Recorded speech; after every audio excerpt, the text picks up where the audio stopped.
murakoze cyane kuba mwemeye gufata umwanya wo guhura natwe hano uyu munsi tukaba turi kumwe n'abanyamakuru ndetse n'abakora ibikubiyemo bitandukanye baturutse hirya no hino ku mugabane wa Afurika.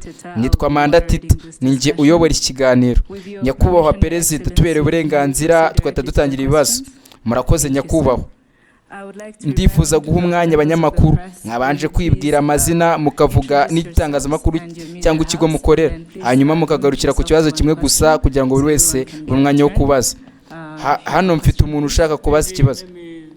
Muri rusange ibintu bimeze neza nk'uko bisanzwe.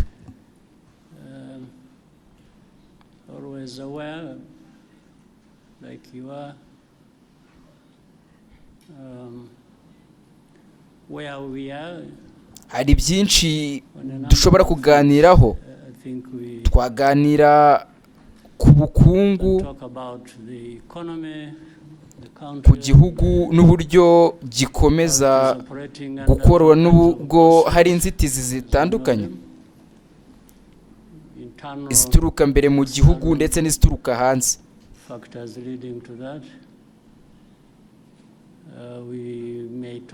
Twaganira kandi ku kwishyira hamwe kw'ibihugu byo mu karere,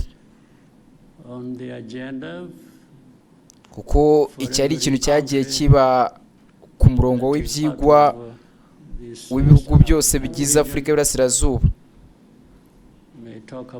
Twaganira ku makimbirane cyane cyane ayugarije akarere kacu n'ibihugu bidukikije.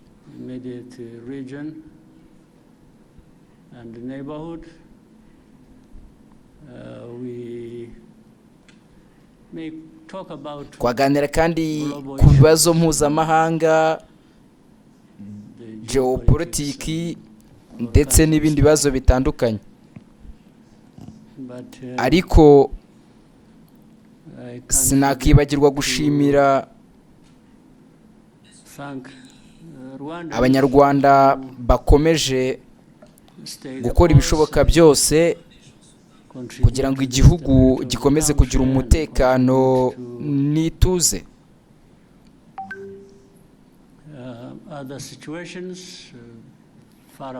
Ndetse bagatanga umusaruro no mu bindi biri kure yaho mu bihe n'imimerere bitandukanye. Iyo turebwe bye mu bimwe mu byagezweho ndetse n'iterambere igihugu kimaze kugeraho, ahanini tubikesha abaturage bacu. Abaturage bacu nubwo hari igihe igihugu gihura n'ibibazo bikomeye, bakomeza guharagarara bagakorana kandi bagahangana n'ibibazo bidakomeza kwinubira ibintu cyane, kuko kwinubira ibibazo ubwabyo bitabikemura. Ni muri make uko ibintu bihagaze muri iki gihe. None reka twakire ibibazo byanyu. Murakoze nyakubahwa. Mwiriwe. Ikibazo icyo ari cyo cyose ndetse n'icyo cyaba kitari muri ibyo maze kuvuga. Mwiriwe, nitwa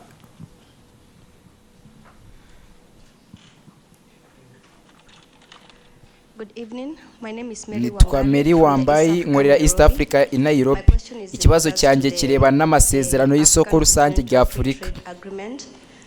Ese hari impungenge mufite kuri aya masezerano akomeye yashyizweho mu gihe mwari perezida wa Afurika yunze ubumwe mushinzwe kuyobora ivugurura ryayo?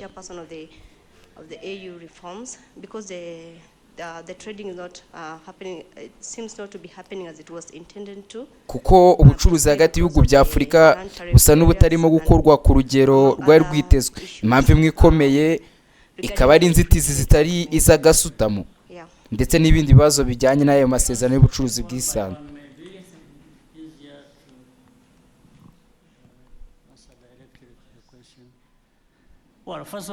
Mbere na mbere,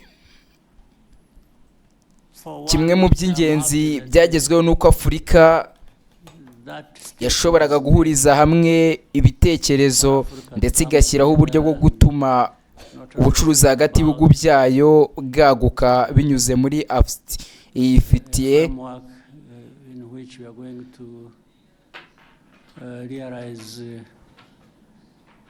broader trade within the continent and trading with each other through and guided by AfCFTA and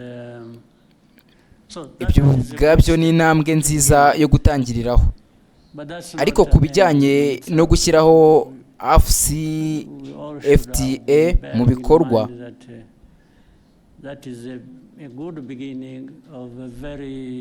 twese tugomba kuzirikana ko icyo ari intambwe ikomeye yo gutangiraho umusaruro utoroshye cyane tugomba gukora.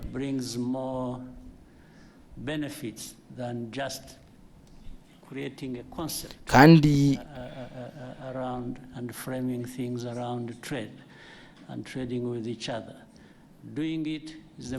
kuwushyira mu bikorwa nibyo bizana inyungu nyinshi kurusha kuba twarashyizeho igitekerezo cyangwa tukagira gusa uburyo bwo kugenzura no gutegura ubucuruzi hagati yacu. That requires we look back and ask ourselves all along, why did we create this, and if we fully understood the benefits, how can we kuwushyira mu bikorwa nicyo kintu cy'ingenzi, kandi aho niho Afurika itaragera ku rwego twifuza. Twasigaye inyuma, ntabwo twateye imbere ku muvuduko wari ukwiye. Niyo mpamvu tugomba gusubira inyuma tukibaza tuti bizatwara igihe kingana iki, kuki twashyizeho aya masezerano niba twari dusobanukiwe neza inyungu zayo, kandi ni gute twashoboraga kunanirwa gukomeza inzira yo gukora ibyo twagombaga gukora. Bityo rero AfCFTA iracyari umurimo ukomeje gukorwa, ariko ndemeranya namwe ko bishobora gutera abantu gucika intege, kandi hari impamvu zumvikana zishobora kubitera. Abanyafurika bagomba kuba bafite impungenge, ndetse n'abashyize imbaraga nyinshi muri uyu mushinga bashobora kuba bumva bacitse intege, ariko dushobora gukora kwinubira gusa. Tugomba gushaka uburyo bwo kongera guhura tugakorana, maze tugakora ibyo tugomba gukora. Bityo rero icyo kibazo cy'ubwoba cyangwa gucika intege ahanini gishingiye ku muvuduko dushobora gutera ndetse n'uburyo dushobora gushyira AfCFTA mu bikorwa neza mu gihe kiri imbere. Urakoze nyakubahwa. Ikiganiro gikurikira turajya Tiba Faluye.